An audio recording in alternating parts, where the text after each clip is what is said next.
I'm looking at a list of carcinogens, that is, cancer-causing substances.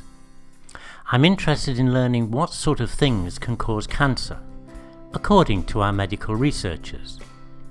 It's a fairly long list, with over 100 items.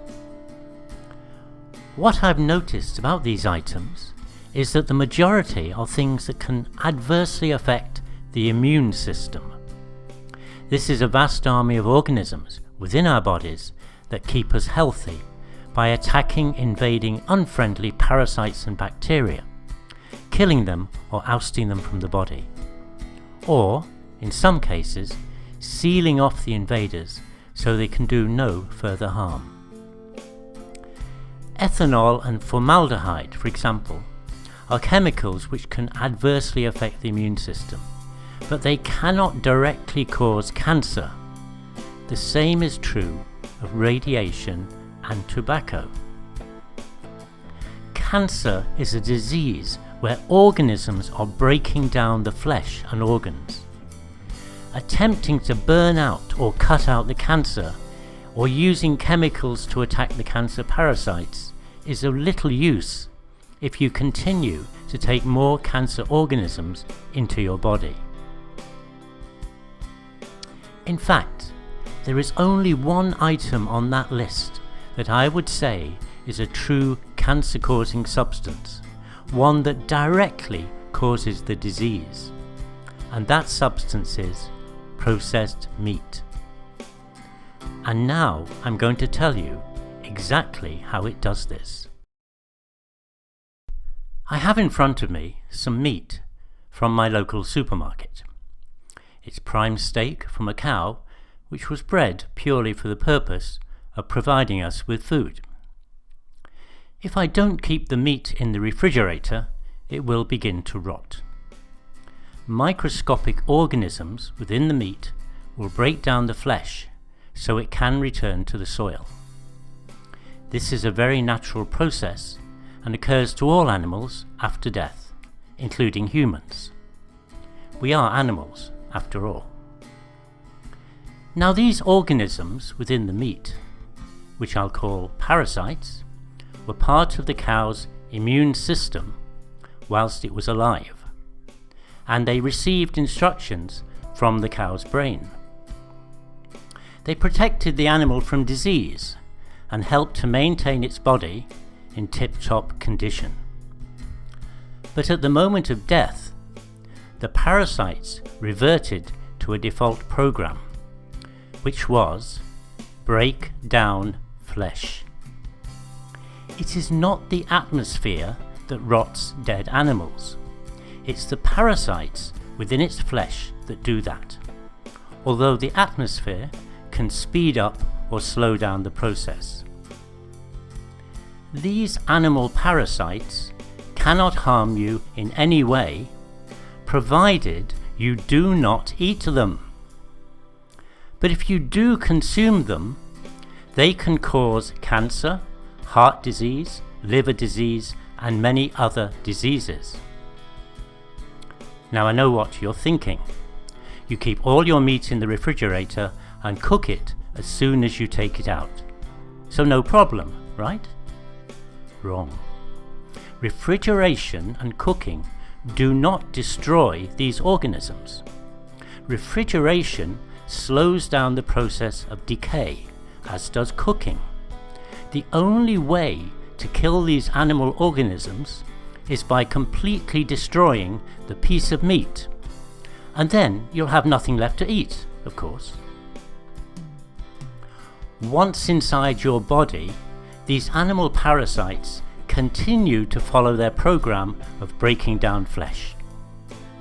To them, it doesn't matter if the flesh they encounter is from the dead cow you've just eaten or your own human flesh. They are programmed to break down any animal flesh: cow, pig, sheep, goat, horse, or human.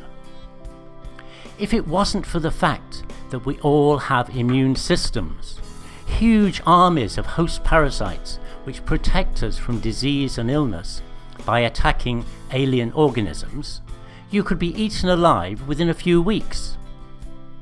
For this reason, many approaches to cancer and other diseases focus on strengthening our immune systems.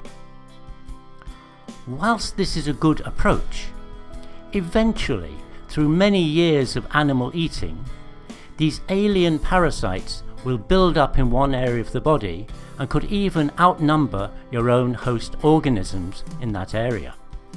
Then you have the start of cancer or a similar disease.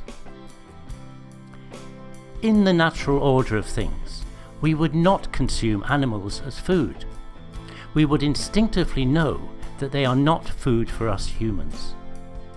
But unfortunately, over the years, we have lost a lot of our natural instincts, including what foods we should and should not eat. Now, if you think that I'm recommending we all take up a vegan diet, it's not actually the case. Fish and seafood have a totally different type of flesh from land animals, and when they expire, their parasites can only break down fish flesh, not animal, and therefore not human. Also, some oily fish are very good at helping to push out the animal parasites from the intestines. Salmon, mackerel, and herring, for example, are particularly good at this. But don't think you can avoid cancer and other diseases by eating fish and continuing to eat animals. It doesn't work that way. At the end of the day, it's your body and you must make your own decisions about what foods you eat. I am merely telling you the possible consequences of consuming animal foods.